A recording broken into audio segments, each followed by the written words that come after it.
Hello and welcome back.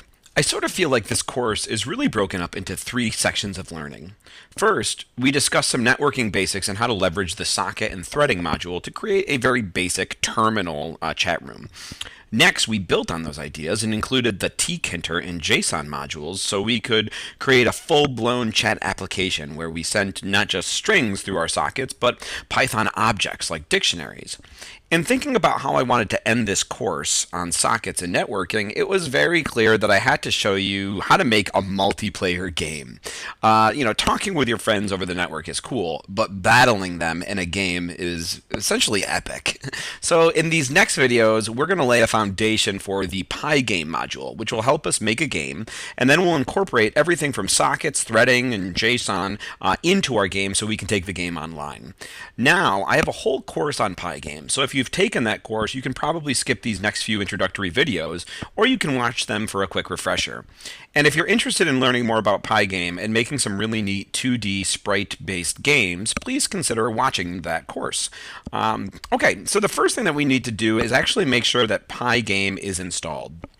So Pygame does not come pre-installed in Python like our other modules, so we have to install it. So to do this, we're going to open up our PowerShell or our command line or some sort of interface like that, and we'll type, we're going to use pip, the Python package installer. So to see what is installed currently, what packages are currently installed with pip, you just type pip freeze, and if I hit enter, you can see I have no packages installed. And that actually makes sense because I installed everything, all of my Python, I installed it, and I did a fresh install at the start of this course. So let's get the Pygame package. We'll install it. So to do that, we'll type pip install Pygame. So I'll click enter here, and it's going to do its thing. And it looks like it says it successfully installed Pygame version 2.1.2 at the time of recording this video. So now if I type pip freeze, hopefully we'll see that package installed. And there it is, Pygame version 2.1.2. Excellent. So now we have a Pygame installed. Let's go create a new file. So I'll come over to Visual Studio Code. I'll do File, New File. And I'm going to save this in my directory where we have been working, so my Python socket examples. But here, I'm going to make a new subfolder. So I'll do right-click, I'll do new, and I'll do folder. I'll call it 5, and I'll call it multiplayer_game. So this will be our multiplayer game folder. I'll come in here, and I'll simply save this as Pygame underscore intro.py. So I'll have to give it that py extension here so we know it's a Pygame file. Perfect. So now that we have that, let me put a little comment up here. We'll say Pygame tutorial. The first thing that we want to do is we'll begin by importing Pygame. So we'll say import Pygame. Now, when working with Pygame, it is crucial. The first thing that you do is you initialize the Pygame module. And this will allow us to do things like create windows, add specific fonts and text to the window, and control different events, like game events that we're going to be talking about. So the first thing that we have to do is we have to initialize the Pygame module. And to do that, we simply call Pygame, and we call its init method. So we'll do pygame.init. Okay, perfect. Now that we've done that, let's set some game constants that will help us control the game flow of the kind of tutorial game that we want to make. So we'll say set game constants.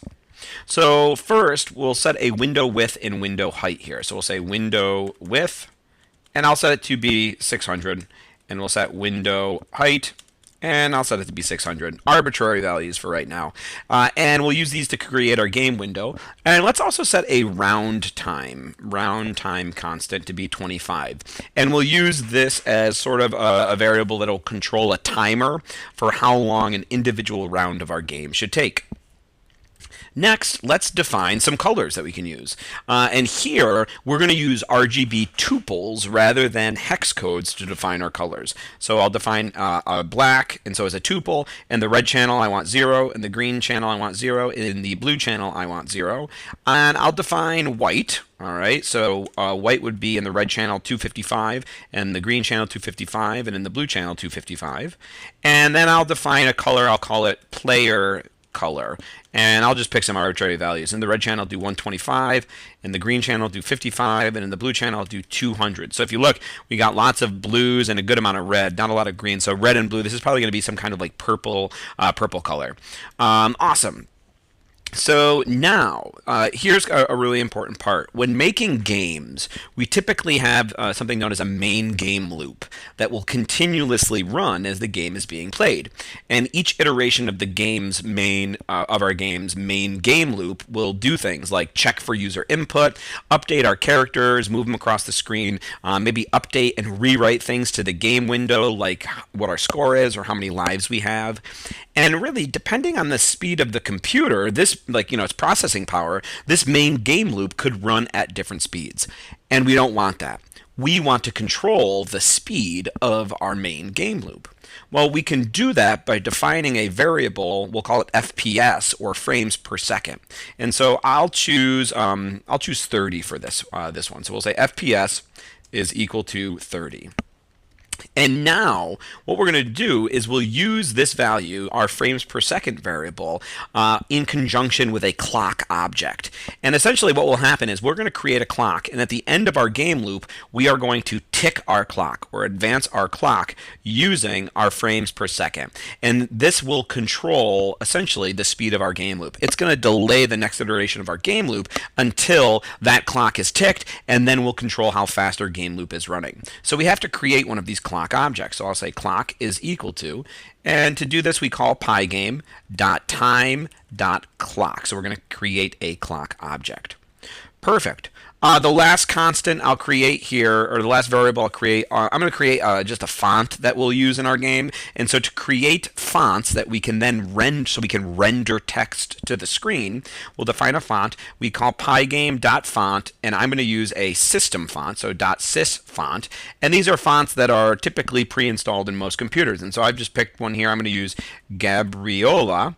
That's the name of the font. And then we have to specify the font size. I'll specify a font size of 28. Awesome.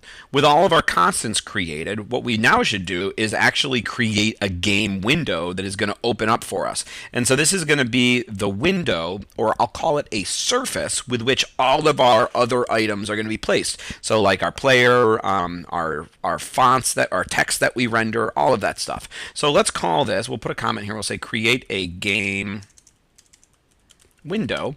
We'll call this display surface. And it is going to be, we're going to get it from our Pygame module. So pygame.display. And now the first thing we have to do is we're going to set its mode. So we'll set the mode. And here, as a tuple, we have to specify the width of the window and the height of the window, or the width and height of the surface. Well, we have some constants variables here to control that. So we have window width and window height. So we'll pass those in. We'll say window underscore width, comma, window underscore height. All right, perfect. And while we're here, now that we have this display surface, let's change some of its attributes. So maybe we'll do like pygame.display.set caption. And here we can put a caption. So I'll say, I'll do some squiggly lines. Oops. We'll say Pygame tutorial. Squiggly lines. All right, so to alter our display that we just created here, display surface, we can call pygame.display.set caption, and that will do that nice. So everything looks like it's set up. So let's run this. If we run this right now, what's going to happen? So we run it. Our window opens up. And then our window immediately closes. What a terrible game, right? This is because essentially we don't have a main game loop yet. There's no loop that is infinitely running to keep our window open. So let's actually write that main game loop right now. So we'll come down here and we'll put a comment. We'll say, comment, the main game loop. So we're going to use an active flag, we'll call it running, and we'll set it equal to true, to control the duration of our while loop. So we'll say, while running, what do we want to do? Well, the first thing we should do in our game loop is check to see if the user wants to quit. And that means, how do they indicate that? Well, they come up here and they hit this little X button in the corner of our game window. Now, in Pygame, something like clicking our X, or maybe a mouse click, or a key press on the keyboard, these are all known as events. And all Pygame events in any iteration of a game loop are placed in a queue or a list to be processed. And so here what we want to do is we want to loop through that list of events and check to see if one of those events was a quit event. A quit event would be given by pressing this X. If it is, we want to change our flag variable running to false so that we break out of this while loop. So let's see how to do that. So we'll say check to see if the user wants to quit. So we're going to loop through a list of events. So we'll say for event in, and now we have to get that list of events. So we're going to say pygame.event.get. So that will get all events in the queue. And now we want to check to see if that event's type, so if event.type is equal to a quit event. And we indicate that by saying pygame.quit. If that is the case, that means the user has indicated that they want to exit the game. They've hit that little X. We'll set our running variable to false. Perfect. That should work out wonderful. Now, I'm just going to give a little warning. When you call pygame.event.get, it empties out the whole queue. So any other events that are in this queue will be removed from the queue because they think they're going to be processed. And right now, we're really only worried about quit events. So anything else in here might be emptied out and it might not get processed. Right now, it is not an issue at all, but it's important to note, and it's something that we're going to pay attention to maybe coming up in the future. So what else should we do here in our main game loop? So I'm going to come down here. I'm going to back out of our for loop. Well, we're going to update our display. Every iteration of our game loop, we should update our display. So we're going to want to do things like we're going to want to change our player's position. We're going to want to update our score, all of these great things. And really, when we do that, we always want to start with a blank surface, right? We just want to start with a blank surface. We don't want to like have our character appear here, and then in the next iteration, we're going to have our character still appear here and then move them over here. We have to draw to the screen every iteration of our game loop. So we're going to start always by filling the surface. So we'll fill the surface with a background color. So our surface is called display surface, and we'll call the .fill method on this. And what color do we want to fill it in? I'm going to fill it in with the black color that we supplied right here. Perfect. So that's going to give us like a nice starting canvas that we can later draw all of our game assets to. Now what we'll do is we'll update our display. So when we officially like draw to our screen and we do things like maybe move our character's position or update our score, it's the update method that will essentially push all of those to the surface. So we have to actually call the update method here to do that. So we'll say update the display. And we'll also tick the clock at the end of our loop, and we'll talk about that in a second. So how do we update our display? You call pygame.display, just like we did up here, pygame.display, and now we'll call .update on this. And it takes no arguments here, so this should work out really nicely. And then lastly, at the end of our loop, we're going to delay the next iteration of our loop for a certain amount of time so we can control how fast our game is running. And to do that, we access the clock that we created. So we created a clock up here, and we'll call clock.tick. We'll call the tick method. And then we got to ask ourselves, okay, how long do we want to tick for? How long do we want to wait for? We're going to use our FPS variable here of 30. FPS. All right, perfect. So if I run this now, hopefully what will happen is our window stays open. Let's see. Hey, look at that. Our main game loop is running because our window stayed open. Now, this is not that great of a game because our game loop's not really doing much, but one thing it is doing is every iteration it's checking for an event, a quit event. And so let's actually give it a quit event right here, and let's see if the window closes as we expect. Perfect. So that is awesome. Everything is working up to this point. I think this is a great place to stop. We'll continue building on our Pygame tutorial. With our game window created and our main game loop running, let's now discuss adding some game assets to our game. We will utilize object-oriented programming to help us keep track of everything within our game. So for this tutorial, I'll have two classes, a player class that the user can control, and a game class that will help oversee kind of like the functionality of the game. So let's go outline those classes and their methods right now. So I'm going to come here and right above my main game loop, I'll just put a comment. I'll say create classes. So we'll have a player class, so class player. And we'll just put a little docstring, a player class the user can control. All right, perfect. And so let's just put a couple of methods in here. We're going to keep it really simple. So we need an initialization method. So def underscore underscore init underscore underscore. And let's talk about some of the parameters we have to have here. You always have to pass the self parameter. And then here, when we initialize a player, we're going to pass an x coordinate and a y coordinate. Its starting positions. We'll pass a size. So how big do we want the player object to be? And we'll pass a color. What color do we want the player to be? So sometimes, we can have sprites as our player. So we could actually have like image assets. But for this tutorial and for the multiplayer game that we're going to make, we're not going to use any sprites. We're just going to use colored rectangles just for the ease of these videos. So we'll just put a little comment here, initialization of the player class. And we'll pass for right now. And then the player class should also have an update method. So we'll say def update. We'll pass the self parameter. It will not need anything else here. And this is going to just simply update the player by changing their coordinates in the game window.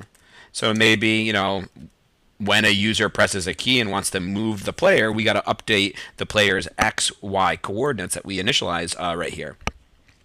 Okay, and we're going to keep this really simple in this tutorial, so that's going to be it for our player class. So let's now go write the signature for our game class. So say class game, and we'll put here a class to control gameplay.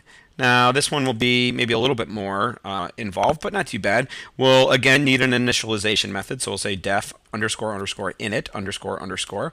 We'll pass in the self parameter, and then what other things do we want our game to have? Well, we're going to create a player class that the user can control. I definitely want my game to have access to that player, so we're going to access or give them a player attribute. And so we'll just say here initialization for the game class, and we'll pass for right now. We'll set that all up at a later time. What else do we want? Well, we're going to want an update method, so we can update the game. We'll pass self, and we don't really need anything else in here, but what are some gameplay features for our game? Well, we are going to have a timer that is going to count down how long like an arbitrary round is. So we're going to say this should update the game by advancing we'll say advance the clock. And we're also going to, we have access to our player, we will ensure the player gets updated as well. So the player's got an update method right here. We're going to make sure that that update method gets called. So we'll also update the player. All right, but for right now, of course, we're just blueprinting this out. We'll say pass. And then lastly, we're going to put one more method in here to keep it simple. We'll say def draw. So we're going to have a draw method for the game because the game is going to have things like the timer and our clock. It also has access to our player object. We need to make sure that we are drawing these things like our time, our score, all these things, maybe our player, to the surface every iteration of our game loop. So we'll call this draw method. So we'll say draw the game and game assets to the game window. And for right now, we will just pass. Okay, wonderful. So now that we have our classes outlined, let's go create some instances of these classes to use inside of our main game loop. So I'm going to come right down here, right outside of our main game loop. We'll create these instances, and I will, we'll see, create a player and game class. So I'll call my player, and it's going to be a player object. And when we initialize a player, what did we say we needed? We needed a starting x and y coordinate, a size, and a color. Okay, so I'll just pick some values. I'll do 0 and 0. We'll start right in the left-hand corner of our game window. The size will be 25, and then the color, I have defined a player color here that I've chosen. So I'll just use player color. So we'll say all capitals player underscore color. Wonderful. Now that we have a player object, let's create a game object. We'll call it my game, and it'll be a game object. And what does a game need to be initialized? Well, it needs access to a player. And we've just created one, so this works out perfect. We'll pass in my player in here. Wonderful, wonderful. So now we have our game and player objects. So if we think about it, inside of our main game loop, what's something that we're definitely going to want to do? Well, our game has an update method where we want to like do things like advance the clock and update the player's position. And then we have a draw method where we want to draw all the assets to the screen. These seem like great things that we should do inside of our main game loop. So if we scroll down here, here is our main game loop. Where do we want to do them? Well, if you remember, we said the first thing that we should do is really we should just fill in our surface. So we'll make our surface completely black. And once it's black, or whatever color we choose, then we will do the things such as updating and drawing on top of that surface. So we'll say update and draw classes. So we'll call mygame.update. We'll call the update method of the game object, and then we'll call mygame.draw. We'll call the draw method of our game class. All right, wonderful. So with these being called now inside of our main game loop, if I run this, I mean, nothing's going to happen. We haven't written any of these methods yet, so why don't we go write some of these methods for our game class. So I'll scroll up here to my game class, and let's start with the initialization method. If we look here, we're taking in a player object that we are creating, so let's attach it as an attribute to the game class. So we'll say self.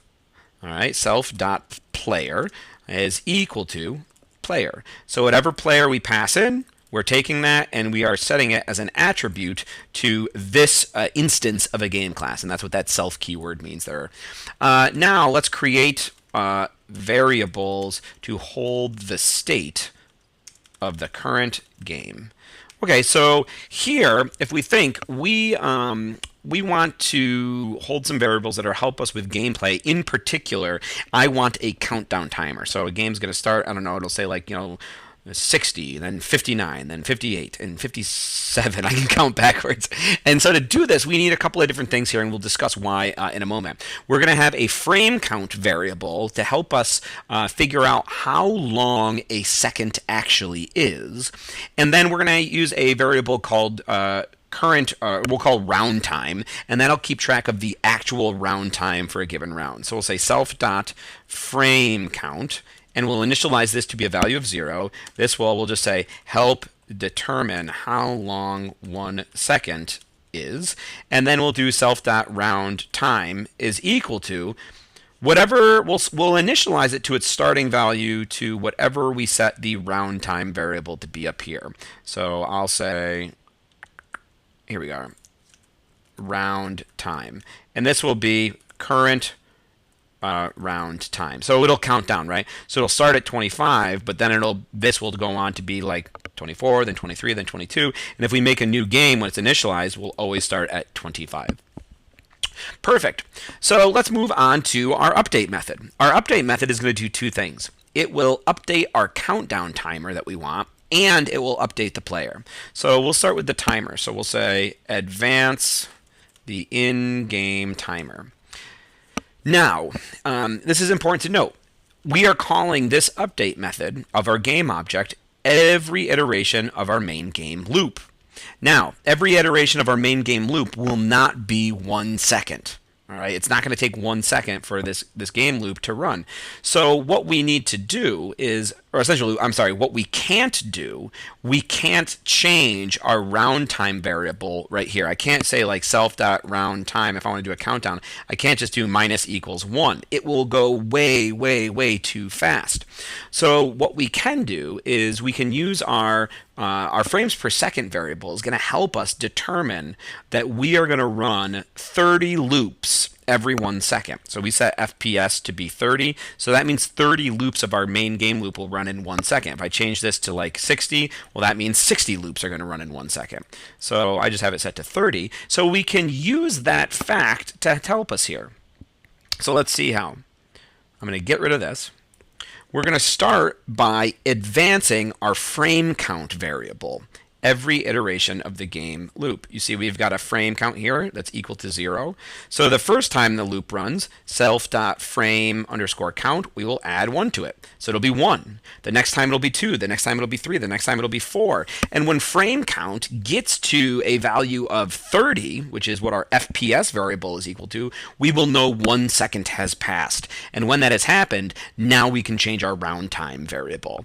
And so this is a great application of modulo division. So we'll say if self.frame count modulo the FPS variable is equal to 0, then that means we have hit 30 seconds or something divisible by 30. Well, in our case, it's going to be 30 because it's the first divisible number. Now we know 1 second has passed, so we can say self.round time minus equals 1. We can decrement it by 1. And what we'll do is we'll reset the frame count variable back to 0. So we'll say self.frame count is equal to 0. All right, perfect. So that's going to update our timer for us. And now we want to update the player in here. So we'll also say update the player. And so to update the player, we have access to the player. And the player is going to have its own update method. So we'll just simply call that method. So we'll say self.player.update. All right, wonderful. The last thing that we'll do here is we'll do the draw method for the game class. Here we'll start by, well, essentially, we got to draw our player and we got to draw our timer. Those are the two things that we have here in this tutorial game. So we'll start by drawing the player. So we'll say draw the player, and we're just going to use rectangles, right? Now we could use sprites or images, but we'll simplify this by just using recs or rectangles here. In Pygame we call them recs. So I'll say pygame.draw.rect. And so this is going to draw us a rectangle, and now we have to give some information here. First, we have to say to what surface do you want to draw this rectangle? We want to draw it to the display surface that we've created. Then we have to say what color we want it to be drawn. So I'll just, for right now, I'll hard code some information here. I'll say player color. And then lastly, we have to give some coordinates as to where we want to draw this rectangle. Now, eventually, we'll get the coordinates from our player object, but for right now we don't have a player object, so I'm just going to hard code this. I'll say as a tuple 0, 0, and then we'll do, that's the starting x, the starting y, and then the ending x will be 25, and the ending y will be 25. So I'm just hard coding these right now, but eventually what we'll do is we'll get them from the player. All right, perfect. So now that that's done, that'll draw our player. Let's create the round time text and draw. Now, we're going to render text. Now, rendering text is kind of a multi-step process. First, we're going to render a text object using the font that we had previously defined. Then we'll get a rect or a rectangle that outlines that text object.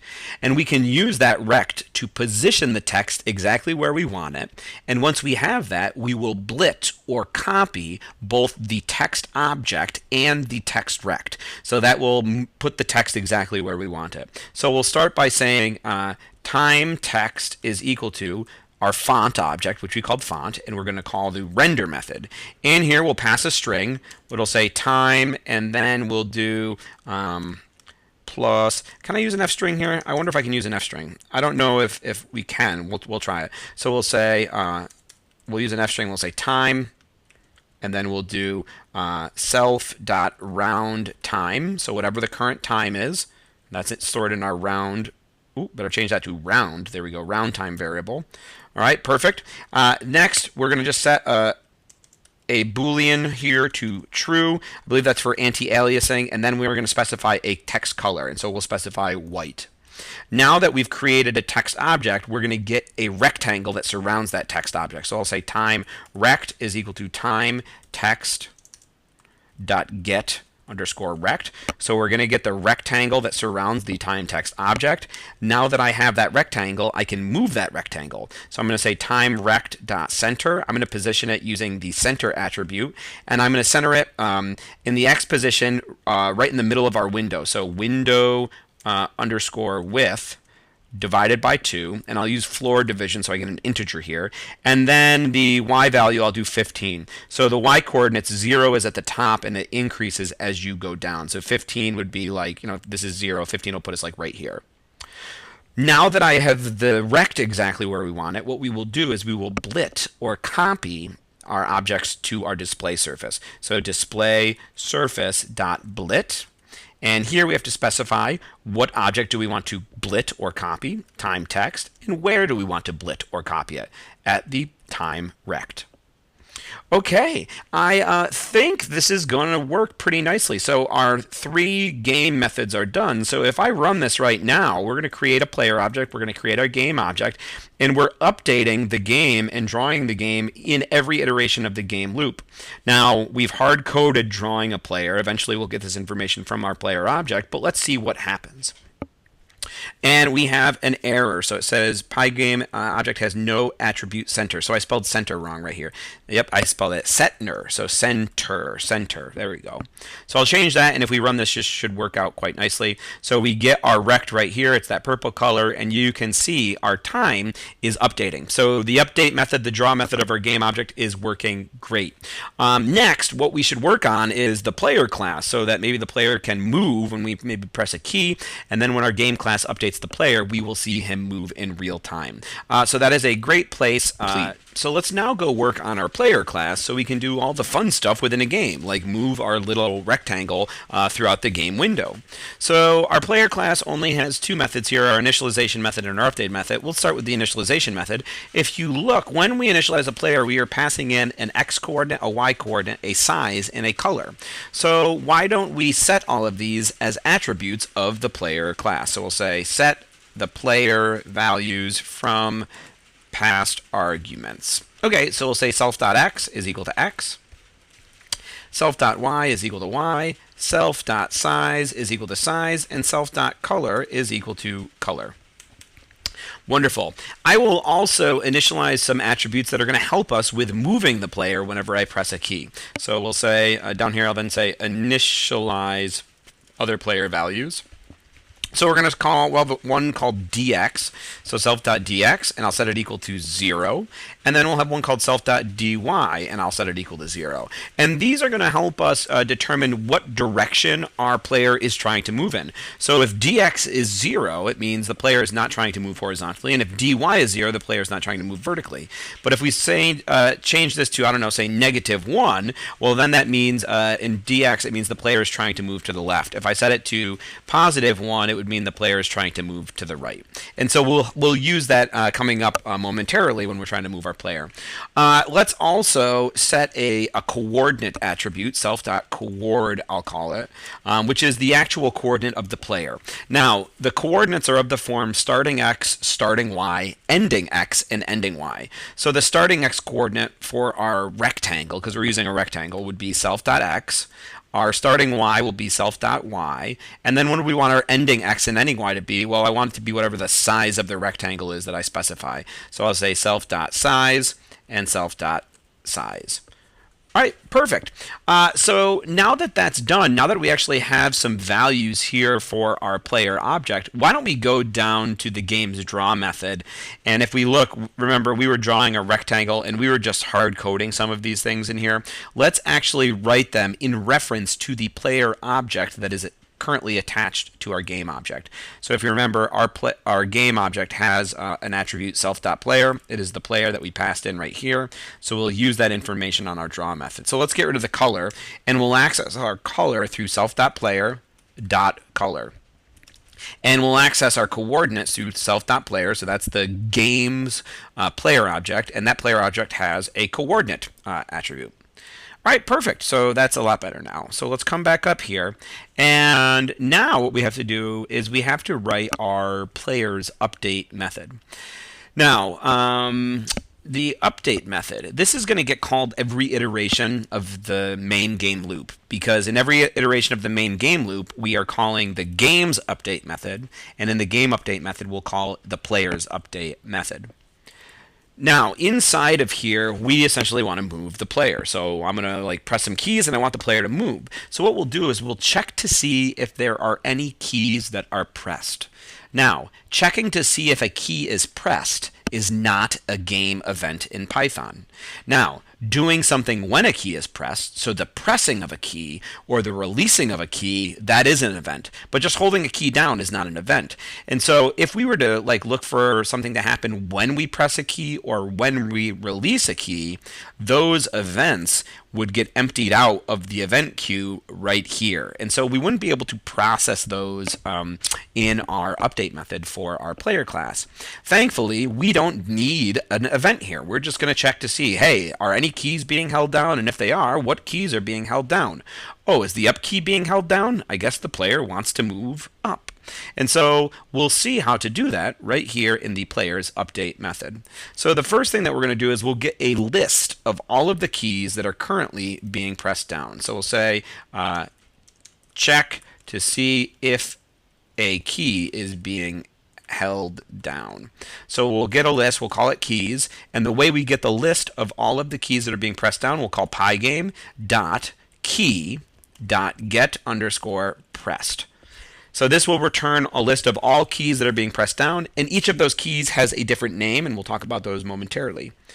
Now, before we begin setting up to move the player, let's create a rect to chart the player's movement. Similar to how we had we had a text object, and then we created a rect object, and we moved the rect object. We're going to create a rect to sort of control or position our player exactly where we want it to be. So we'll say create a rect to chart player movement.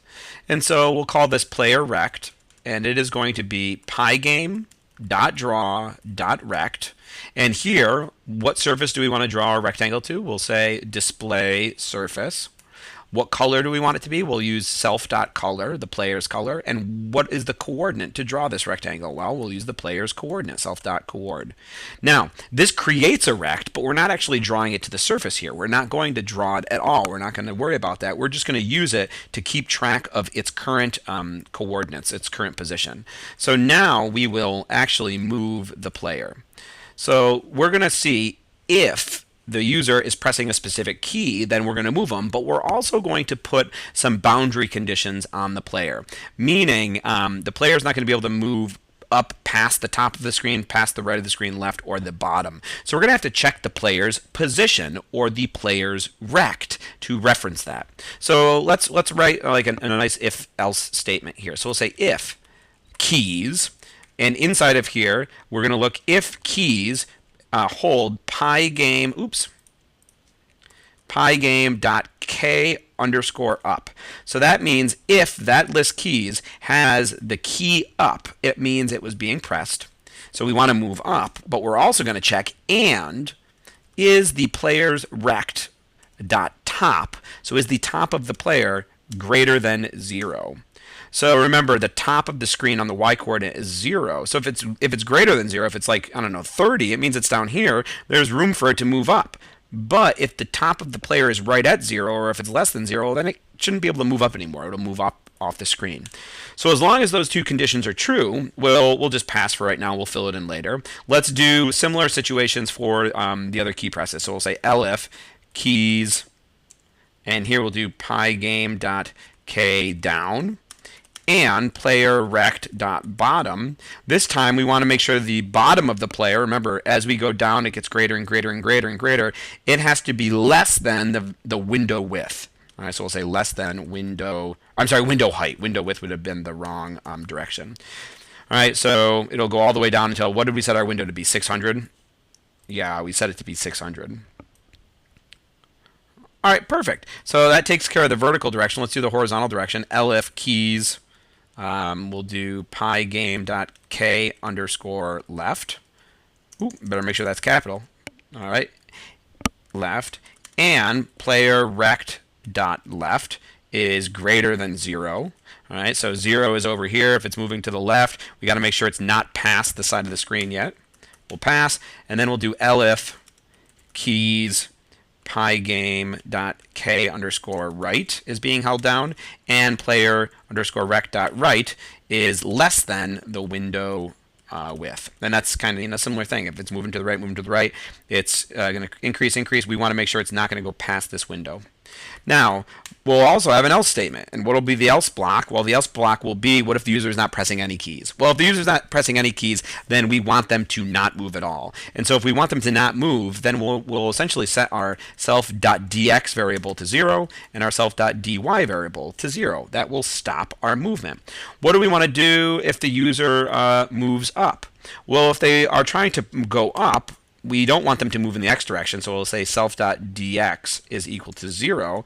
But then what do we want to change our dy variable to be? We'll set it to self.dy. It was 0, but now we want to move them. To move up means we need to decrease our y value. So I'm going to set this to -1, and then I'm going to specify kind of like the intervals with which I want the player to be able to move. And the interval I want them to be able to move is the size of the rectangle. So our size attribute right here. So that would mean, like, if the rectangle is this big, when it moves up, it would move up and it would be right on top of it the next time. There would be like no overlapping, essentially. So I'll do -1 times self.size.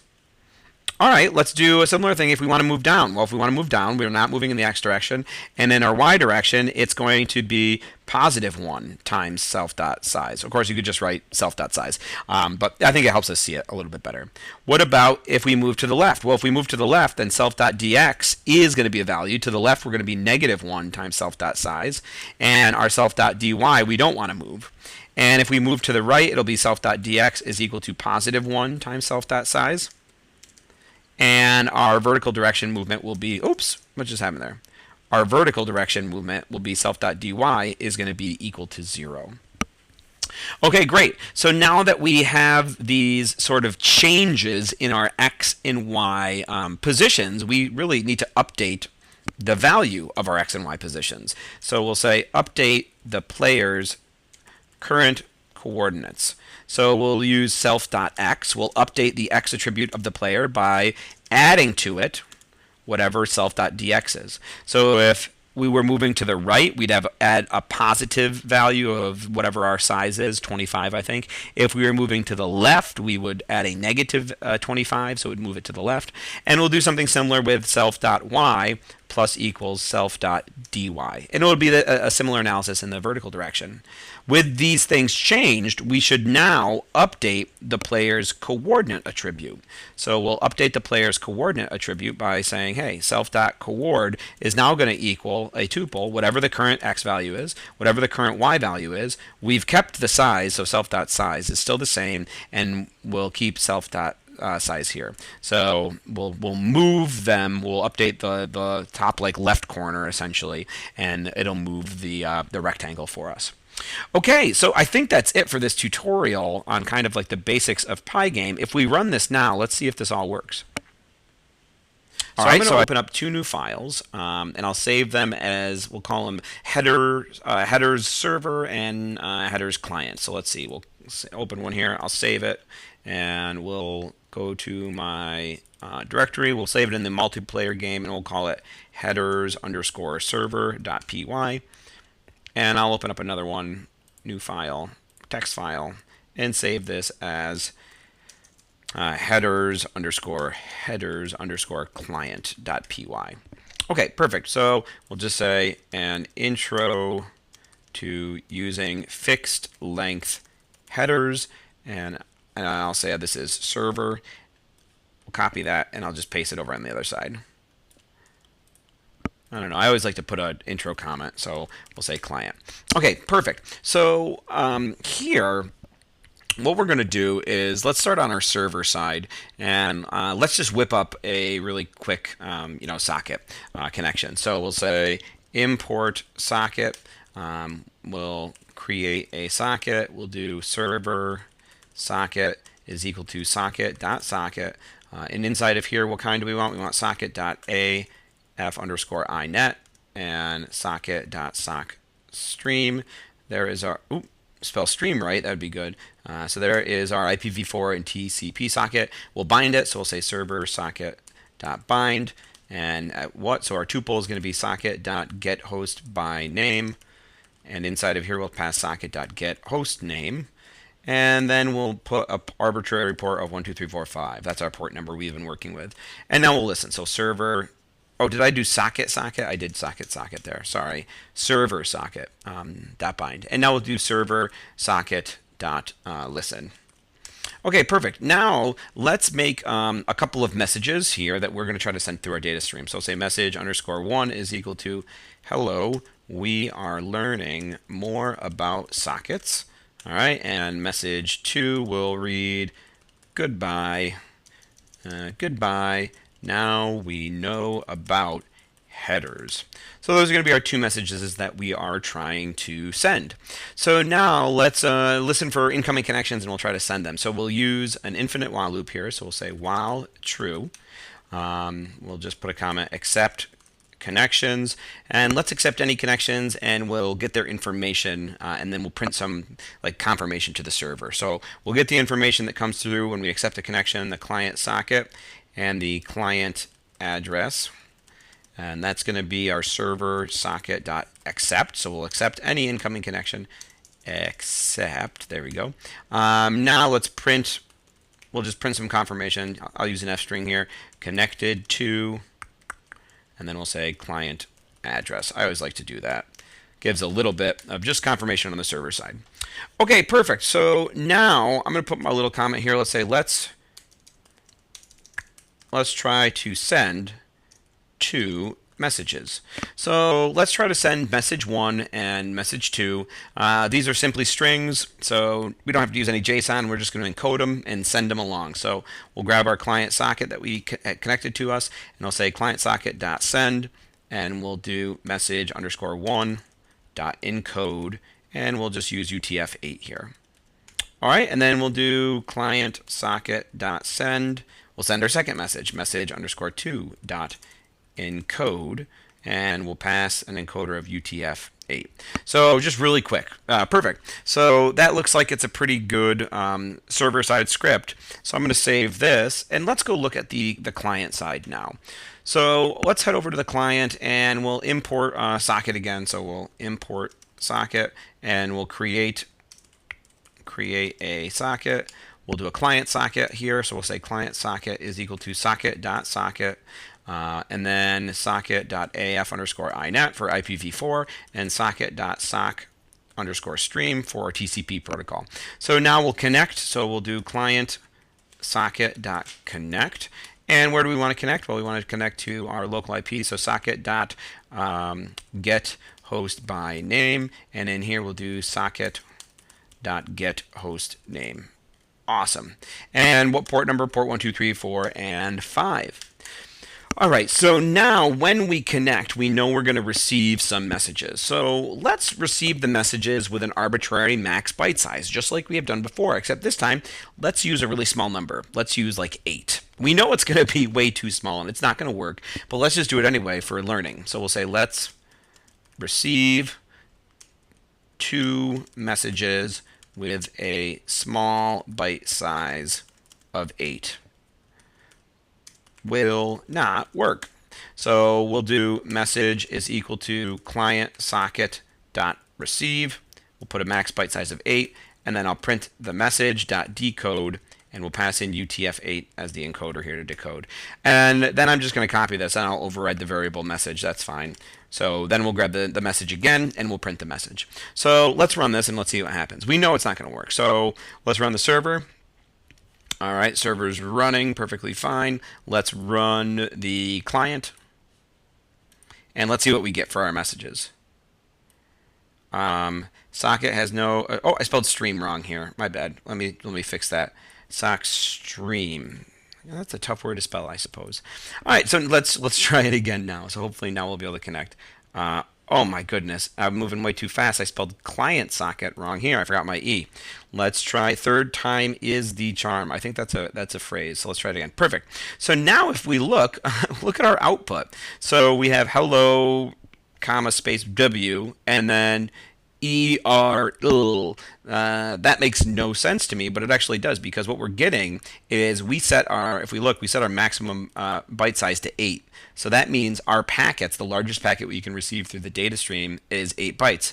Well, look at here. 1, 2, 3, 4, 5, 6, 7, 8. There are the first 8 bytes, and so that's hello, comma, space W. And here are the next 8. Here are the next 8. 1, 2, 3, 4, 5, 6, 7, 8. So we're only getting like a small portion. All of this was left in the data stream, and our entire second message was still left in the data stream. So this clearly isn't working because there's more data that we have to get on the client side. So what did we do? Well, we previously accounted for this by just setting our arbitrary, byte size to be much larger, like 1024, and that worked. So I'm just going to copy this.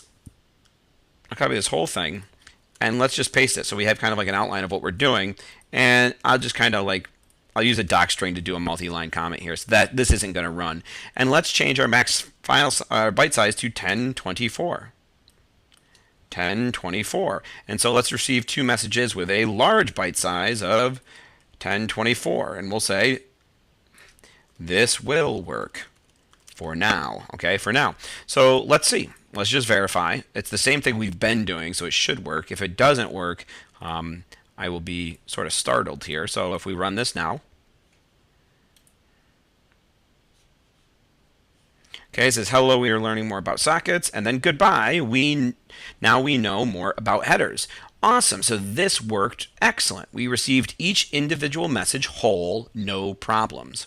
A clear issue though, right? These are small messages, these are just strings, but what if we had to send something that was larger than 1024 bytes, maybe something like a dictionary that holds data for an entire game?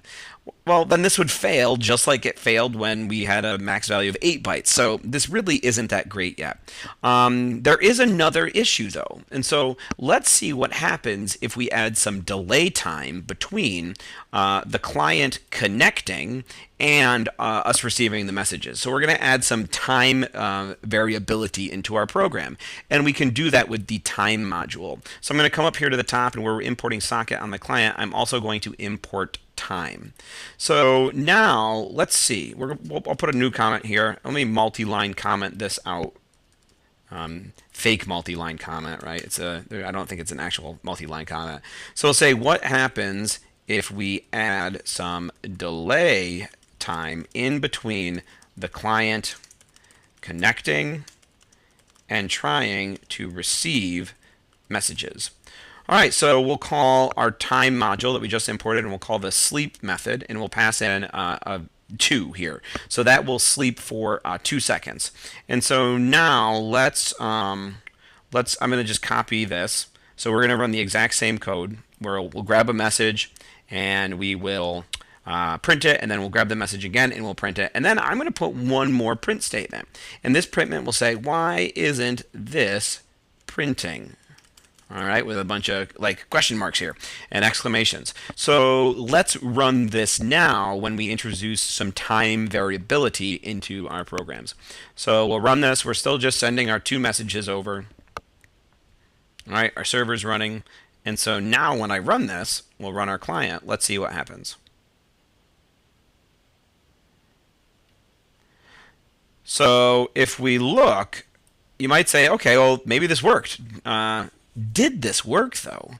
I think the answer is no, because if you notice here, our last print statement is not printing. This why isn't this printing? Isn't printing.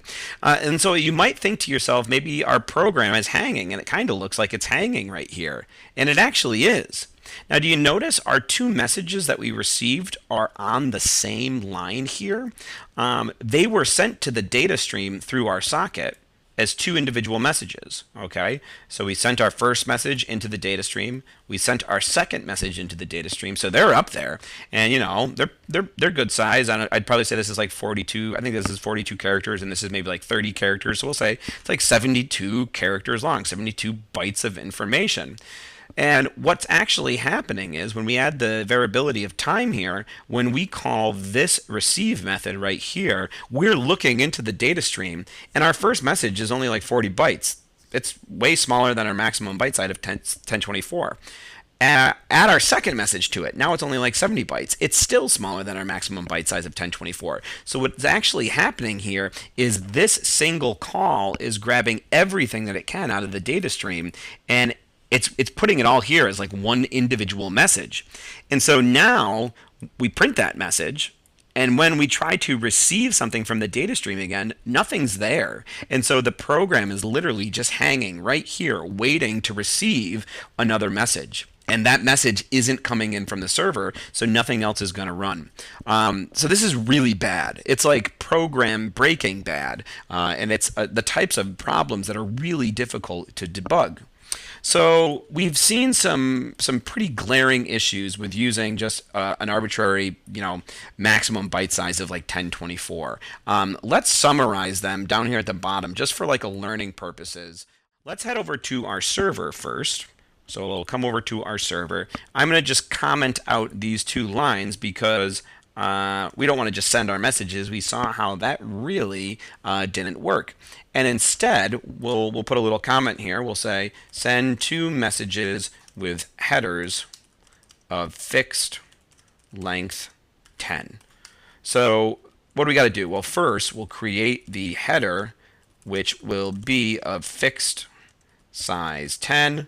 And we'll say, and hold info about the size of the next message. Okay, so let's define a variable. We'll call it header. So our header is going to equal the length of message underscore 1. So it's going to be the length of this message. And so like I could count these characters. I don't know. I think there's like 40 or 42 characters in here. So it should be like 40 or 42, whatever it is. Now, this is going to be an integer. The length is going to be an integer. And we're going to want to cast it to a string here. And that's going to be really important. So I'm going to cast the length to a string. And let me show you why. Because remember, we said we want our header to be a fixed size. So I'm just going to open up a terminal here, and I'll type in Python, so I have a shell, and let's pretend I have x, and let's just say x is 42. Okay, perfect. So x is 42. So if I print x, it prints 42, and if I print the length of x, well, we can't because it has no attribute length, right? So how are we going to get the length of an integer? It doesn't make any sense. But what we can do is we can say x is going to equal the string 42. So now when I print x, it prints 42. And when I print the length of x, what's it going to print? Well, right now it prints 2. And what we can do is I can append spaces to the value, that number 42. So let me watch. I'll add one space. All right, so now if I print x, it looks like I'm printing 42, but really what am I printing? Well, the length of x is no longer going to be 2 characters, it's 3, because I've added a space.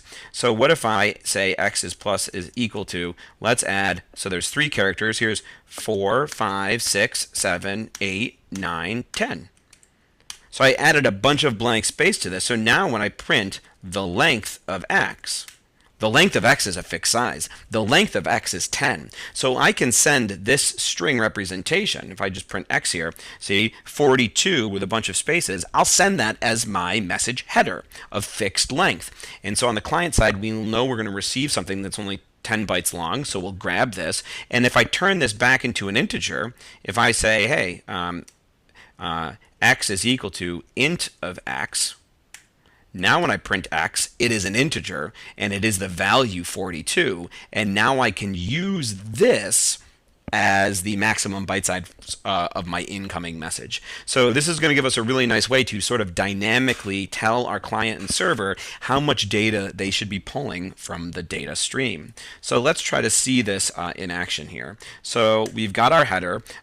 So now what we'll do is we'll say, wow, the length of our header is less than 10. What do we want to do? We're going to take our header and we're going to append a blank space to the end. Perfect. And so then our header will be built. And so now we'll say now we have a header that is of size 10.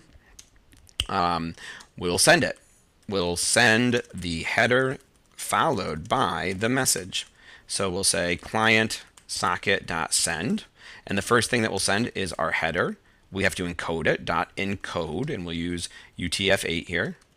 And now, once we've sent that header, we'll send the corresponding message to that specific header. So we'll say client socket.send message underscore 1 dot encode UTF-8. All right, perfect. So now we have to go receive this on the client side. So let's head over to the client side, and we'll scroll down here. I'll comment this out here because we're not using that anymore, but we'll leave it there for learning purposes. I think that's probably a good idea. All right, and so now let's let's add our time issue. So the time, so we'll do time.sleep is what gave us a hard time. But now the first thing that we're going to do is we're going to receive something from the server, but rather than receiving a message, we're going to receive our header. We'll receive our header of fixed length. So I'll say header is equal to client socket.receive, and we'll use only 10 bytes. So we're going to receive only 10 bytes. And so let's print the header. We'll print the header, we'll print the length of the header, print the length of header, well, just so we can see.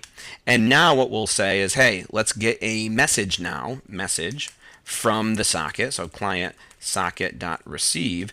And what are we going to use as the maximum byte size here? We're going to use our header. However, we want to make sure that this is an integer, so we'll say int here. All right, so I think this is going to work, and then what we should probably do is let's print the message here. So we'll say print message.decode UTF-8.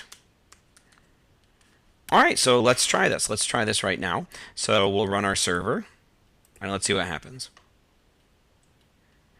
All right, so our server is running. And so now we've got that time issue. Let's see if the time is going to throw us off. Are we going to grab everything all at once out of the data stream? And it looks like we are pretty good. So the first thing that we grabbed a bytes object. And it says, the bytes object is 42 with a bunch of spaces, exactly what we thought we would see. So this is the length of the message. And then we've added a bunch of spaces to get a fixed header size of 10. And then we turned this bytes object into an integer. So it looks like we didn't have to decode that integer at all, right? So we didn't have to decode that bytes object to turn it into an integer, which is one thing that's kind of nice here. Whereas anytime we get our message object as a bytes object, we typically have to decode it if we're going to print it. So just, something to notice right there. All right, so that worked out pretty nice. Let's do something really quickly, a similar thing just for our second message, just to practice this. So now let's do the same thing for our second message. So on my server now, we'll say, let's do the same thing for our second message. So we'll get our header. So we'll say header is equal to a string. Well, first we'll just say we'll get the length of message 2. But that's going to be an integer, and we want to be able to add spaces to it. So we'll turn it into a string. All right, now that we have that, we'll say, well, the length of our header, oops, I forgot my parentheses, silly me. The length of our header is less than our fixed length header size. We chose 10. What are we going to do? We're going to take our header and we'll concatenate a space to it.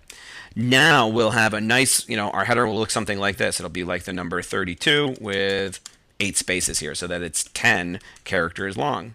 And so now let's send our header. So we'll send our header. We'll do client underscore socket.send header.encode UTF-8. All right. And then we'll do client, oops. After sending the header, we'll send our message, right? So we'll do client socket.send message underscore 2 dot encode UTF-8. All right, so that's working pretty nicely here. So now let's save this, and let's head over to our client, and we'll do something almost exactly the same as before. So I'm actually just going to copy this. Why not just copy this?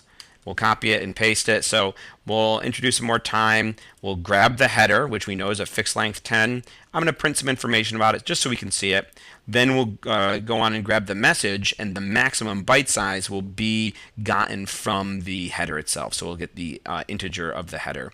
And then we'll just print our message. And then, I don't know, we'll just make sure our program's not hanging. We'll put another print statement. We'll say, now this should print. All right, so let's test everything here. So I'm going to run my server. Oh, I already had my server running. I do that so often. You can only have your server running once. So let me stop that. I'll run my server. Now I'll run my client. And hopefully we'll be receiving headers before each message. And it won't give us too much of an issue. So there's our first message coming in, and then there is our second message coming in. And so the first time this comes in, our header had a value of 42 with, I think, 8 spaces. So it was a size of 10. And then we used 42 to be our maximum byte size to receive the message. And if we count the number of characters in this message, you can count them. I actually counted them before. I was curious. It's 42 characters, so that lines up perfectly. So now our data stream is empty. And so then we send our next header, 35 with 8 spaces, to make it a length of 10. The fixed length value, and then we use that fixed length value to, or the size of the header, which is 35, to be the maximum byte size for our second message, and that has 35 characters right in there. So then our data stream is empty, and so now we're all set, and look at that, we print our last print statement. So I think this is going to shift how we program with sockets in our next big project, our online multiplayer game. So anytime we send information through our data stream using sockets, what we'll first do is build a fixed length header holding information about the incoming message packet size. Then we'll send it through the data stream, and then we'll send the following message packet. On the receiving end, we'll always look to receive a packet of our fixed length size first and use its information to then set the maximum byte size of the next incoming packet, which will really hold our message. With all of these precautionary steps, we should have no problem sending and receiving game data through the data stream. So let's start by opening 2 new files here. So I'm going to go File, New File, and I'll save this first one as in my dedicated directory, so on my desktop. Python examples, and we'll put this in the multiplayer game. We'll call it client.py, and I'll just put a little comment here. I'll say online multiplayer game client, and I will just save for right now. And then let's open up a second file. So File, New File, make it a text file, Control S to save. We're in that same directory, and we'll call it server.py. And we'll just put a comment here. We'll say online multiplayer game server. And I'll save for right now. Perfect. So let's start by setting the server up here. We'll just kind of like blueprint our server. So the server here is simply just going to run in the background. It will not serve as a player in the game. So we do not need a GUI interface, meaning we don't have to import Pygame over here on the server side. So this is going to be different than what we did in our advanced chat application, where the server also had its own GUI and was someone that could, interact in the chat. However, we won't need Pygame, but we are going to need to import quite a few modules. So let's do those right at the beginning. So we'll say import, and then we will need to import socket. So import socket. We'll need threading. We'll need JSON, and that's going to help us with all of our networking needs. And then we're also going to import a new module here. We're going to import the time module. And we are not going to use Pygame to run our countdown timers on the client side, because the timer may run at different speeds on different machines. And that would be really bad if everybody was playing a game and the timer was moving at different speeds, so one person's game ended while the other person's game was still going on. What we'll do, the time module here will allow us to keep track of time on the server without using Pygame, and then we'll push that time out to all connected clients, so everybody's game will be in sync. All right, perfect. So now let's define some socket constants that will be used and altered as needed for our connection. So I'm just going to put some little lines here to visually show that, hey, these are the things we're going to alter. So we'll say, here we'll say define socket constants to be used and altered. So first we'll get a host IP, so host IP, and we're just going to run our server on our local machine here, so it'll just be whatever the local machine's IP is. So socket.getHostByName, and inside of here we'll do socket.getHostName. So nothing new there. And then let's set our port, so we'll do host port is equal to, we'll use our magical port 12345. All right, wonderful. Now let's define some Pygame constants that can be used and altered as needed for gameplay. So we're going to define some Pygame constants here on the server, even though we're not running Pygame. What we'll do is when our clients connect to the server, we will push these constants out to each and every connected client, and then they'll use these constants to set up Pygame on their end. So essentially, our server will have the ability to sort of tweak some of the gameplay. So let's see. We'll just put here define Pygame constants to be used and altered. So we want to be able to change these things right up at the top. So the first thing that we'll do is we'll set a room size. So room size, and I don't know, I'll just pick a value right now. We'll probably change it. I'll do 400. We'll set a player size, and we'll just pick random numbers right now. We'll set a round time. We'll do 45 seconds.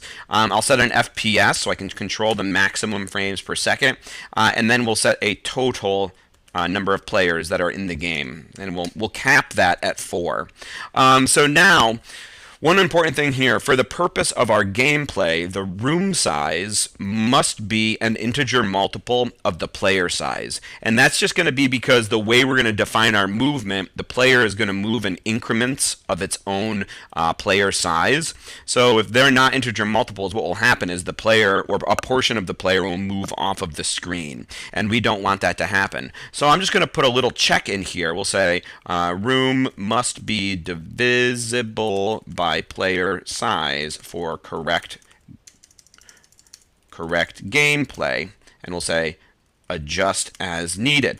Okay, so how are we going to do this? Well, we'll use a while loop. So we'll say while room size modulo player size is not equal to 0. Because if they are integer multiples of one another, when we do this division, the remainder should be 0. So if it's not equal to 0, then they're not integer multiples. And so what we'll do is we'll just simply take our player size variable, and we'll increment it by 1. So I mean, we could decrement it by 1, your choice. But if the player size is not quite right, I'm going to choose to bump it up to the next biggest correct size.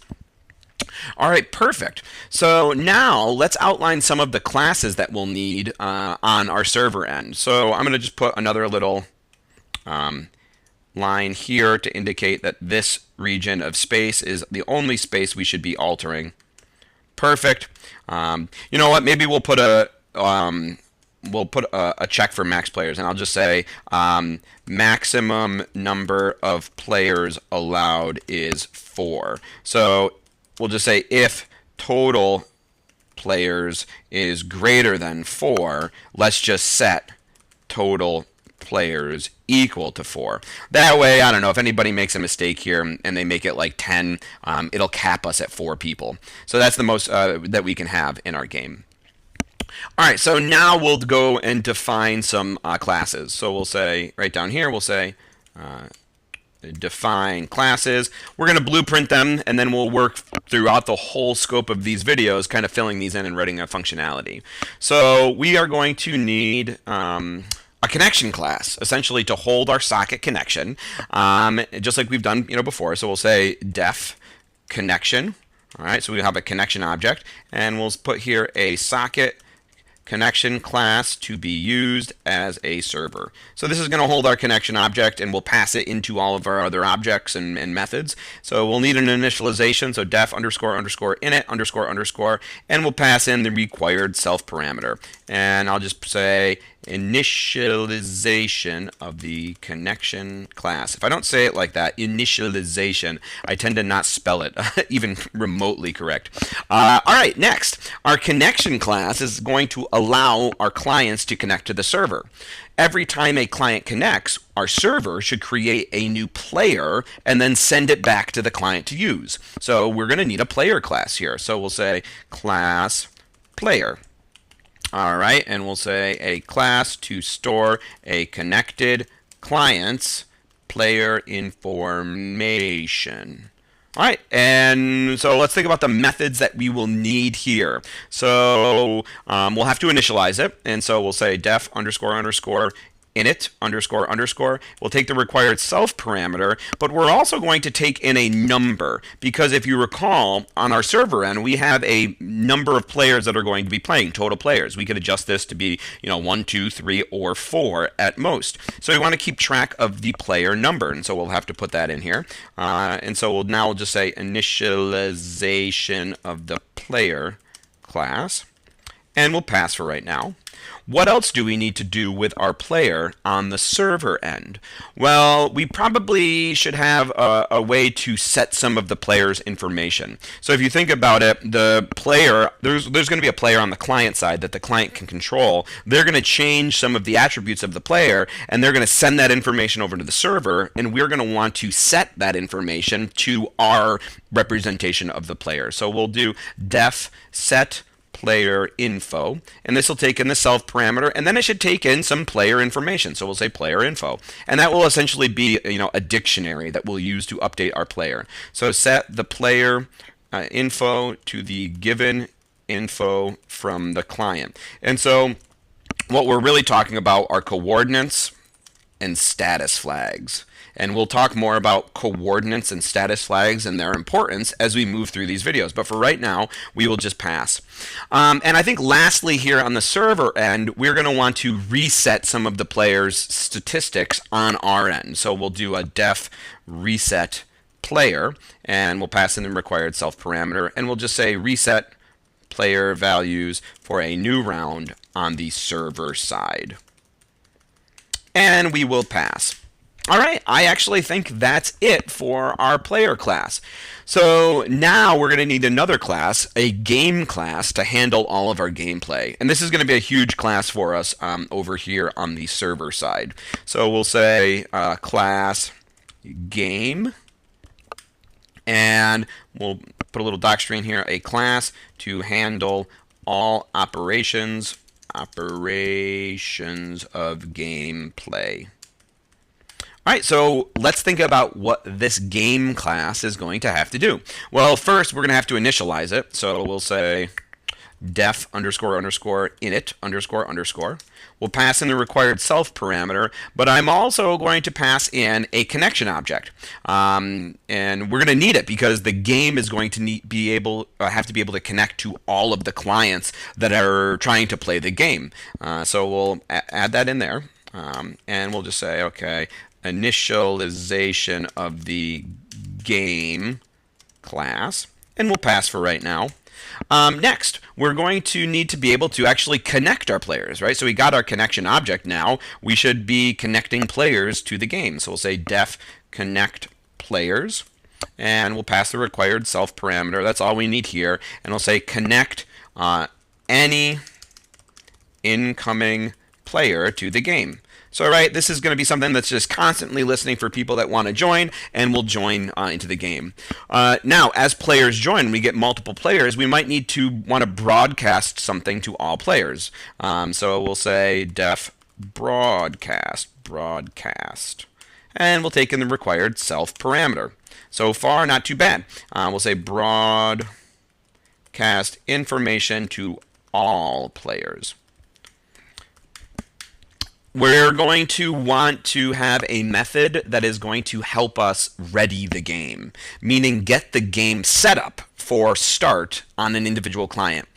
So what do I mean by this? Well, for example, our game, when you join the game, initially, the game will not be playing. Our game will ask each and every player to hit some button to confirm that they are ready. And once and only once every single player has hit the button, the game will begin. So this function is going to sort of help us monitor whether or not a specific player has hit that button. And so what we'll need to do, we'll say def ready game, is we'll pass in the self parameter. We need a specific player because we're trying to monitor whether or not this player has hit that ready button, and we need that specific player's player socket so we can communicate with them. And here we'll just say ready the game to be played, and we'll pass this. And so this, it will most likely be running in a thread for each and every connected client. So, every client will have a thread running where we're watching to see if this player is ready to play the game. Awesome. Next, we're going to need to have a way to reset the game on the server side and wipe any information for a specific given player. So we'll say def reset game, and we'll pass in the self parameter, and we'll pass in a specific player. And so we'll say restart the game and wipe information for a specific player. All right, so we'll pass that. maybe I'm just going to say here in my doc string here, ready the game to be played, I'll say for a specific player, just to indicate that we're working with specific players now rather than all of the players that we were looking up here. After we reset the game, what are some other things we're going to need? Well, we're going to need to send a client their player information during the game, such as like updated player scores, times, etc. So we'll need a def send player info method, and here we'll take in the required self parameter, and we're targeting a specific player here with this method. So we'll take in a player and we'll take in its player socket so we can communicate with it. And here we'll say send specific information about this player to the given client. And this is another thing that will most likely be running in a thread. So you can kind of imagine a lot of these that are targeting individual players. They will run in individual threads for those players. So we have the ability to send player information over to the client. We need the ability to also receive player information from our specific client. But here, what we're going to do is we're actually going to break this up into two separate methods. We're going to have a method that will receive information before the game starts, maybe such as like the button press to ready the game, and then we'll have a different method to receive information while the game is being played, because essentially we'll be passing different information during those times. So we'll say def receive pre-game player info. That will be our before game, and we'll need our self parameter. We want to get it from a specific player, and we need their player socket for communication. And we'll just say receive specific info about this player pre-game. All right, and we'll type pass. We're going to want our def receive game player info. So this is going to be receiving the information from the player during the game. And again, we'll need self, player, and player socket. All right, and here we'll just say receive specific info about this player during the game. All right, and we'll pass. We're doing a lot of good things here. I think the last couple of things that we're going to need is, our game is going to receive a bunch of player info from each and every connected client. Right here. So what we're going to have to do on our end, on the server end, is we're going to have to take all of that information from each individual client, and we're going to have to process it and bundle it together to create what we'll call the game state. And once we have the current game state, we'll send that game state, which holds information about every single player, back to the individual clients so that they can update the game on their end. So we'll need a couple of functions that are going to help us do this. So our first function or method will say def process game state, and this will take in our self parameter, a player, and a player socket. We're going to just say process the given player info and update the game's state. All right, and we'll pass for right now. And then lastly, once that game state has been updated, let's send the game state out. So we'll say def send game state, and we'll say self. And in here, I don't need the player because I'm just trying to send it. All I want to do is send the updated game state. So we'll just grab the player socket that has been running in this given chain for a thread. All right. So def player socket here, and we'll just say send the current game state of all players to this given player. All right, and we will say pass.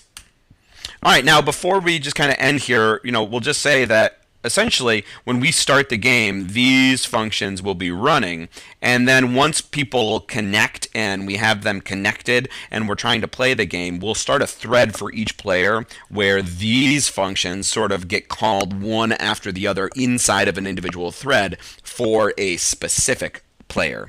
And hopefully that'll make more sense as we kind of go out and build this project a little bit more. All right, so now that we have our classes and methods outlined, let's actually start the server. So what do we need to do to start the server? So we'll come down here and we'll say start the server, and we'll first create a connection object. So we'll call it my connection is equal to our connection class, and then we'll create a game object. So we'll say my game is equal to game, and if you recall, if we just scroll up a little bit to our game class, upon initialization, the game needs that connection object. So we'll pass it in right here. So we'll pass in my connection. Wonderful. And so now let's actually just listen for incoming connections. So we'll do a little print statement here to the screen. We'll say server is listening for incoming connections, ... And then we'll put a new line character there just to give us an idea that this is running. And then the last thing that we'll do is we are going to call our game objects connect players method. And this is what we'll write that will begin listening on our socket to try to let players into the game. So we'll say connect players. Now, nothing's in there right now, but that's not an issue. It'll just, we'll just pass it. But eventually, that's what we're going to run to kick everything in motion. So if we run this right now, let's see, hopefully there's no errors. We'll just get some confirmation that the server is listening for connections, and perfect. So it says server is listening, and everything looks good here. So our server side is blueprinted quite nicely for us to fill in, and we got a really great foundation here. I think this is a great place to stop. So we'll start by importing some modules. So we'll import Pygame. We'll need it here on the client side, as this is what we'll actually use to play the game. And then for all of our networking needs, we'll need socket, we'll need threading, and we'll need JSON. So it's very similar to what we had over here, except we just got to add Pygame, and we don't need time anymore. And so now what we're going to do is, just like before, let's start by importing some, or not importing, let's start by setting some constants that we can change. So I'm going to put just a little break here as visual cue that this is the region that people should be messing with, and we'll say define socket constants to be used and altered. So I'm going to put I'll put a little comment here. Destination IP should be of the form and 192.168.1. Star or other addresses. So you got to put them in as a string here. So we're not going to actually do that though. We're going to do destination, for right now at least, IP as socket.getHostByName and then socket.getHostName, because we're running this locally just for testing on the same machine. But if you wanted to, try this out and put it on different computers, you got to actually write the IP out like this as a string. All right, and then let's do destination port. We're not going to change our port address for right now. We'll just keep it at 12345. And so really, that's all that the client should be messing with. The client should be messing with anything else here on their end. All right, wonderful. So now let's add a section to define some classes. We'll blueprint these out. So we'll say define classes, and let's talk about the classes that we're going to need here on our client side. So the first thing that we're going to need is we're going to need our connection class. So class connection, and we'll say a socket connection class for players to connect to a server. And we'll just initialize it. So def __init __, and take in the required self parameter. That's all we need. Initialization for the connection class. And we'll pass. All right, that looks great. So next, we are also going to need a player class. So we had a player class on the server side. That's going to set the player up for us. We're going to build the player over here on the server, and then we'll send it over to the client. And so we'll have a class to grab all that information and store it. So we'll say class player. A player class the client can control. All right, and so this is what we're going to use to essentially move around our game window, play the game, all that good stuff. So let's take in let's write our initialization. So def __init __. We'll take in our self parameter, and we're going to need our connection object here. So def we'll need our connection, and the reason why is the player has to connect to the server to receive all of the information about its setup. So we need that connection object. So we'll put here initialization of the player class, and we'll write pass. All right, next, the player on this end is going to have to set their player information, right? We're going to receive information from the server, might have some information about updating our player. We should be able to set that information here. So we'll say def set player info, and we'll take in the self parameter, and we'll take in some player information, probably like a dictionary with updates about the player's coordinates and status flags. So set the player info to the given information from the server, and we'll say pass for right now. All right, next, the player should have an update method, and the update method will get called probably every iteration of our game loop, and it's in here we'll have like our controls for moving the player. So we'll say def update, and that's just going to be the self parameter, and we'll say update the player by changing their coordinates in the game. So essentially, that's a fancy way of saying moving the player, and we'll just put pass here. And then I think the last thing we'll have to do on the player class here is we're going to have a reset method. Just like we did on the client side, we're going to reset some stuff on the client. Or on the server, we should also reset some stuff over here on the client anytime like a new round starts. So we'll say reset player, we'll pass in the self parameter, and we'll just say reset player values for a new round on the client side. And we'll pass for right now. Awesome. So the player class, I think, is blueprinted out nicely. And so next we'll have a game class over here on the client side that's going to handle all gameplay operations. So we'll say class game, a game class to handle all operations of gameplay. Perfect. That sounds great. And now let's initialize it. So def __ init __, and let's think about what the game class needs to function upon initialization. So we got to pass in self. That's a given. We will need our connection object so we can communicate to the server, so connection. We will need the player object that we've just created. We'll create a player object and we'll pass it into the game, so we'll need a player object. And then I think we're also going to need the total number of players that the server is going to allow. So we'll say total players. And that's some information that when the client connects to the server will send that information over to us.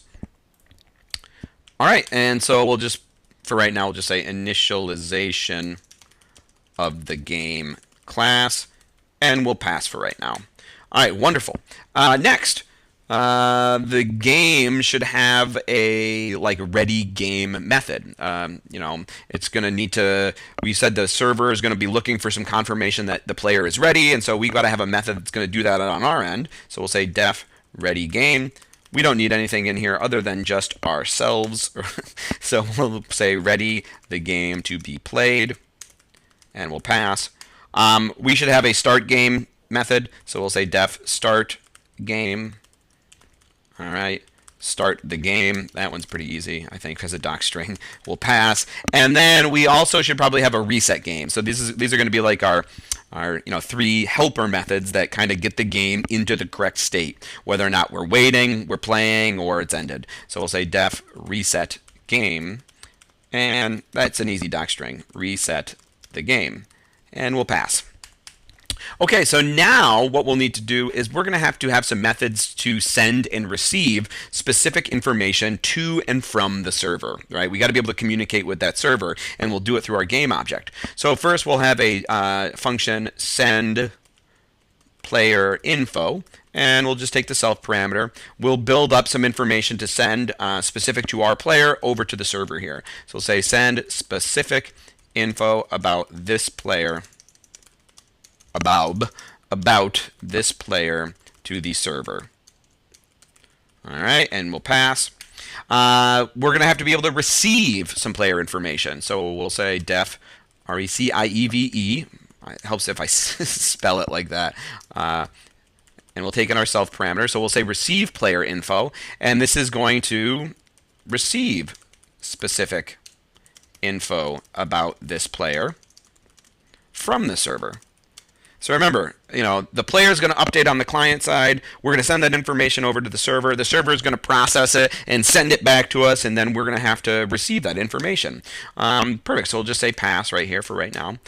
Now, if you notice here, over on the server, in the game class on the server, I think we had a receive pre-game player info, and we had like receive game player info. So we were really separating this idea that before the game starts, we are going to be, treating things differently than while the game is being played.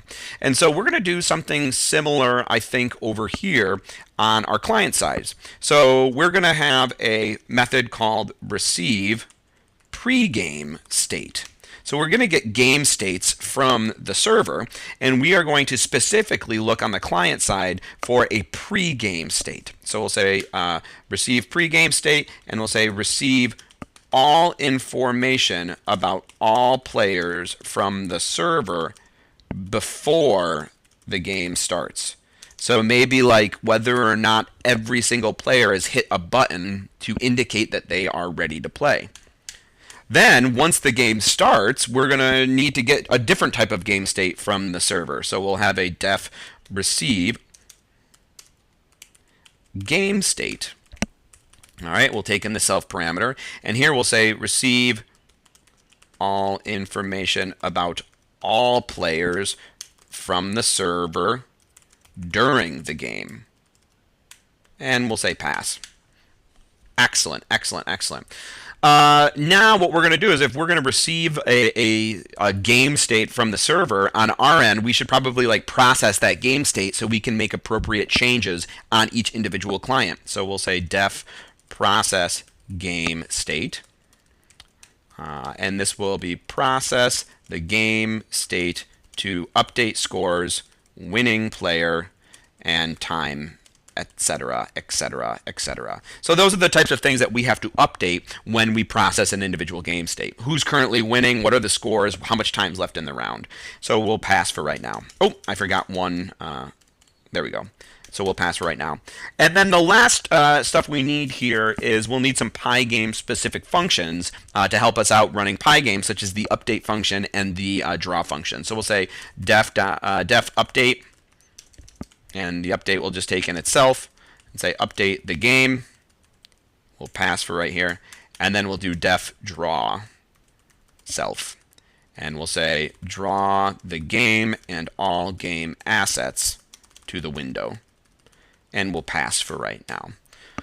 Whew, all right, so this looks pretty good. We've got the game class is complete, our player class looks good, our connection class looks good. This is a nice setup. I'm going to push forward here, and let's actually go ahead and get Pygame set up. So the first thing that I'm going to do outside of all of my class definitions is we'll start by, we'll create a connection object. We know we're going to need one, so we'll say create a connection, and eventually we'll say and get game window information from the server. So we'll say my connection is equal to a connection object. So now we have a connection object. And eventually what we're going to do, our server, whoever is running the server, will dictate how big a room size is, how big our player size should be, what our FPS is, how long a round should be. And the first thing that they're going to do when someone connects is they're going to send that information over to the client. Now, that's why we're making our connection object, so then we can grab all of that information. We're not going to grab it now, though, because none of this functionality works. So what we'll do is we'll just hard code some constants, but eventually we'll set it up to get a lot of this information from the server. So we'll say initialize Pygame. We got to initialize Pygame before we can use it, so pygame.init. All right, now that's set up. So let's set some game constants. So we'll say set game constants here. And again, we're going to hard code these. So window width is equal to, I don't know, we'll just say 700. Window height is 700. We want a square room. We'll say round time is equal to, I don't know, 60 for right now. Let's set some colors. So I'll do black is, and as a tuple, black is 0, 0, 0. We'll do white. That is 255, 255, 255.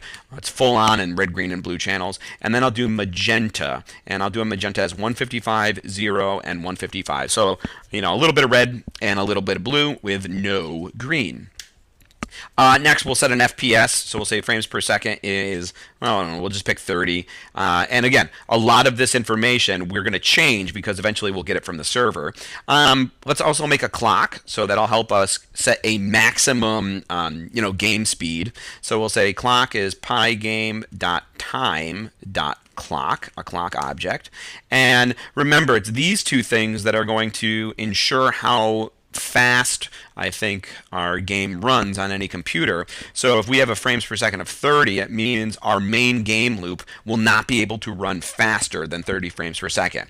That doesn't mean it's going to run at 30 frames per second, because depending on your computer, it might run slower than that. But if you have like a really fast computer, it will ensure that it's not going to go faster than 30.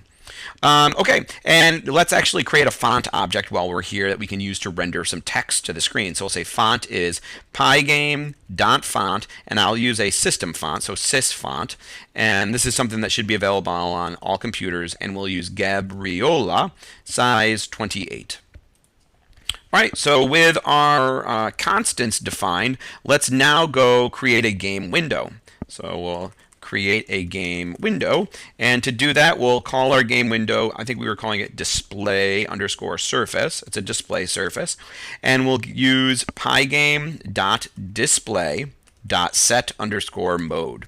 That will create our window for us, and in here we have to pass a tuple, the dimensions of the window. Well, we have our window underscore width and window underscore height. Constant variables that'll help us out with that.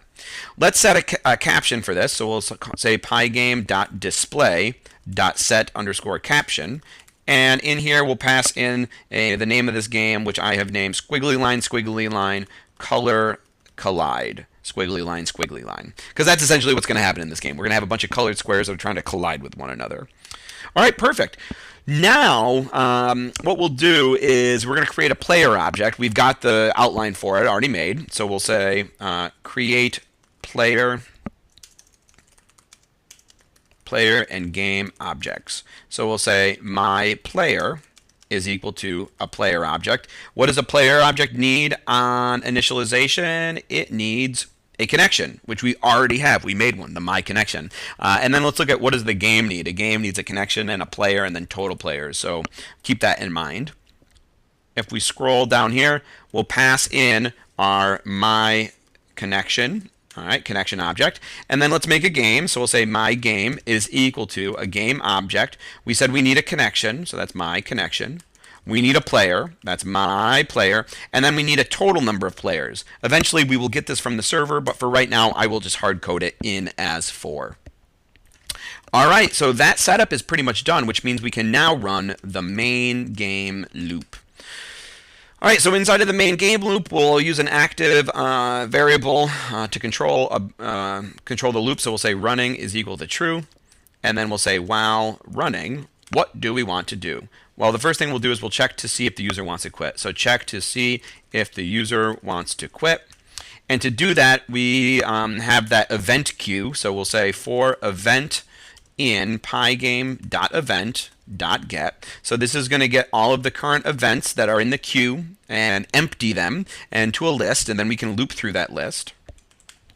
And we'll say if event.type is equal to pygame.quit.